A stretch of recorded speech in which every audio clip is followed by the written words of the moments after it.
గోరును కూడా మనం సృష్టించలేము.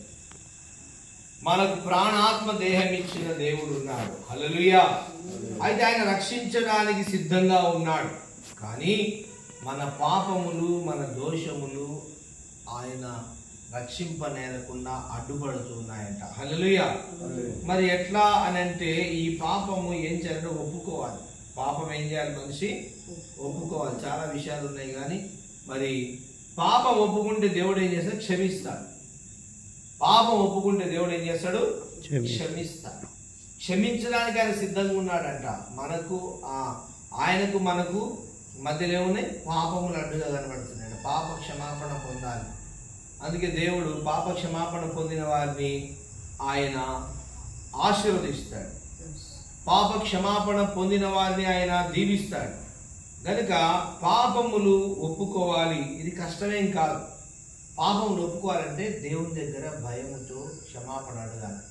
అది చేయకుండా మనిషి నేను నా తెలివితో, నా బలంతో నేను సాధిస్తాను, సంపాదించుకుంటాను, కోటలు కడతాను, మిద్దెలు కడతాను అనుకుంటాడు. కానీ అన్నీ ఒట్టిగా అయిపోతాడు. ఎందుకంటే దేవుని ఎందు మనం భయభక్తులు కలిగి ఉండి మన పాప క్షమాపణ పొందినప్పుడు దేవుడు మనను క్షమించి మన్నించి మరి ముఖ్యంగా మన హృదయాన్ని పరిశుద్ధపరిచి, దేవుని స్తోత్రం కలగాక. వాక్యం హృదయ శుద్ధి గలవారు ధన్యులు.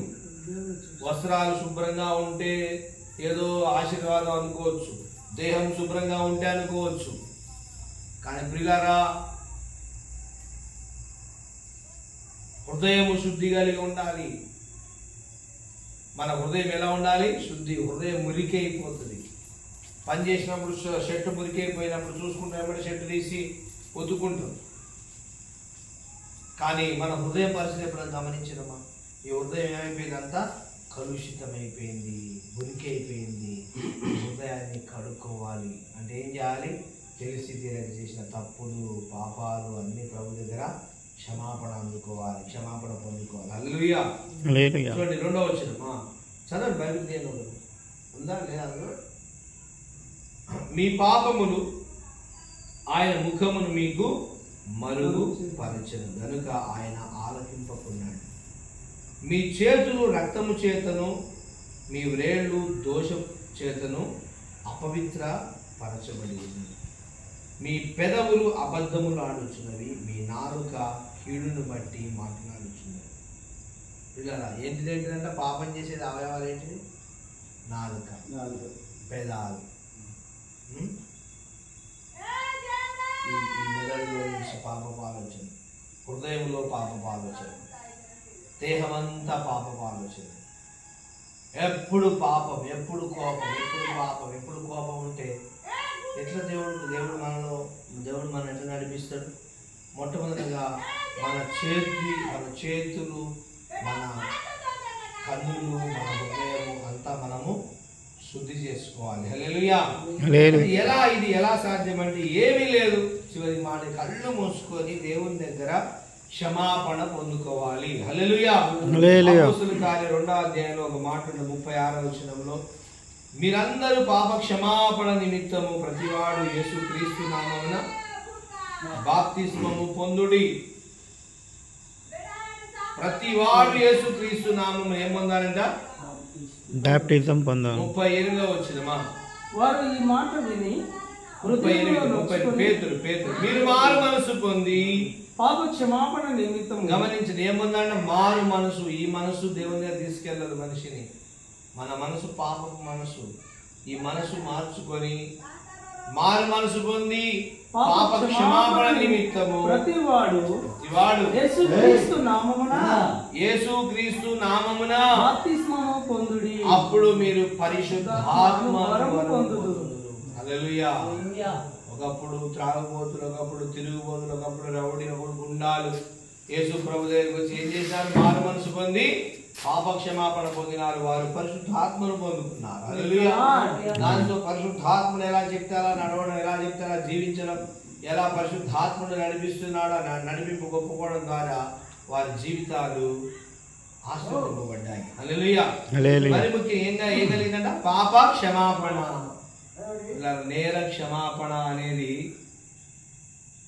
జైళ్ళల్లో ఉన్న ఖైదీలకు తెలుస్తుంది. అయ్యో, నా నేరం ఎప్పుడు కొట్టివేయబడుతుంది, నా కేసు ఎప్పుడు కొట్టివేయబడుతుందో అని చెప్పి జైల్లో ఉన్న ఖైదీలు ప్రతిరోజు చూస్తుంటారంట, నా కోర్టు కేసు ఎప్పుడు కొట్టివేయబడుతుంది, నేను ఎప్పుడు జైల్లోంచి బయటపడుతున్నాను. వారు చేసిన నేరానికి వారి మీద వచ్చిన శిక్ష ఎప్పుడు కొట్టివేయబడుతుందా అని ఆలోచిస్తూ ఉంటాను. కానీ పిల్లరా, అదే దేవుడి దగ్గర పశ్చాత్తాపడితే పాప క్షమాపణ జరుగుతుంది. మరి ముఖ్యంగా పరిశుద్ధాత్మను వరముగా పొందుకుంటాం, పరిశుద్ధంగా జీవిస్తాం, పరిశుద్ధంగా ప్రభుని ఆరాధిస్తాం. పరిశుద్ధ మాటలు, పరిశుద్ధ తలంపులు, పరిశుద్ధ ఆలోచనలు, పరిశుద్ధ క్రియలు చేసి ప్రభుని మహిమపరుస్తాం. హల్లెలూయా. ఈ రాత్రి ప్రభు యేసుక్రీస్తు వారు చెప్పిన మాట పాప క్షమాపణ నిమిత్తం మనం ఏం చేయాలా? ప్రభు యేసుక్రీస్తు నామములో పాప క్షమాపణ పొంది, మరి ముఖ్యంగా బాప్తిస్మం అనేది చాలా అభిషేకాన్ని ఇస్తుంది. చాలామంది దూరంగా ఉంటారు. బాప్సం అంటే తర్వాత చూద్దాంలే, పెళ్ళైన తర్వాత చూద్దాం, మేము బాప్సం తీసుకుంటే పిల్లని ఎవరిస్తారో ఇయ్యరని కొంతమంది, బాప్సం తీసుకుంటే మా ఇంటికి మా బంధువులు రారని కొంతమంది, బాప్సం ఇస్తే పండగలకి వెళ్ళి మేమేం తినలేమని కొంతమంది సాగులు చెప్తాము. బాప్తిస్మం దేంతో సమానం అంటే మనం ఈ లోక సంబంధమైన జీవితం సమాధి చేసి క్రీస్తులో నిత్య నూతన జీవితం జీవించడానికి అది ఒక ఆరంభమై ఉన్నది. హల్లెలూయా. బాప్తిస్మం పొందుకోగానే సృష్టికర్త అయిన దేవుడు మన మరణాన్ని ఆయన పాతిపెట్టిన ఆ యొక్క స్థితిని జ్ఞాపకం చేసుకుని మనం కూడా క్రీస్తుతో పాటు మృతులమైపోతున్నాం. మనం ఆయన పునరుత్థానం లేచి ఆయన జయ జీవితం జీవించి ఆయన మహిమ పొందుకున్న ఆ మహిమ ఆత్మతో మనం బాప్సం తర్వాత ఈ లోకంలో జీవిస్తాం. చాలా మంది బాప్సం అంటే చాలా దూరం ఉంటారు. అందుకే ఇక్కడ పేతురు ఆ ప్రజలతో చెప్తున్నారు, ఇక చాలు, మీరు చెప్పింది చేసినంత చాలు, మీ ఆలోచన కానీ పక్క పెట్టండి. ఏమంటాడు? మీరు మారు మనసు పొంది పాప క్షమాపణ నిమిత్తము ప్రతి వాడు యేసుక్రీస్తు నామమున బాప్తిస్మం పొందుడు. అప్పుడు ఏమైందంట? పరిశుద్ధాత్మ వరము పొందుడు. ఇప్పుడు పరిశుద్ధాత్మ వరం పొందుకున్న తర్వాత ఇక మనం ఉండవు. ఎవరు మనం నడిపిస్తుంటారు? పరిశుద్ధాత్మ. ఇప్పుడు రైల్లో మనం కూర్చొని ఉంటాం, రైల్లో మనం కూర్చొని ఉంటాం. రైలు నడుపుతున్న డ్రైవర్ ఉన్నాడు కదా, రైలు నడుపుతున్న డ్రైవర్ ఏం చేస్తాడు? డ్రైవరు తీసుకెళ్తుంటాడు ముందు బోగిలో ఉండి ఇంజన్ దగ్గర ఇంజన్ నడిపే రైలు, ఆ బోగి నడిపే ఆ రైలు నడిపే డ్రైవర్ చేతిలోనే ఈ ప్రయాణికులందరి జీవితాలు ఉంటాయి. ప్రయాణికులందరూ పోతుంటారు అతని హ్యాండ్ ఓవర్లో. ఇప్పుడు పరిశుద్ధాత్మ దేవుడు మనం నడిపిస్తుంటాడు. ఎందరు దేవుని ఆత్మ చేత నడిపించకూడదు, వాళ్ళందరూ దేవుని కుమారులైన ఆయన ఆత్మకు లోబడితే ఆయన తీసుకెళ్తుంటాడు. ఆయన ప్రతి శోధనలో, శ్రమలో, బాధలో ఆయన మన తోడై ఉండి మనకు కావాల్సిన ప్రతి మేలు దయచేసి దేవుడి కొద్ది మాటలు తీసుకున్నాను.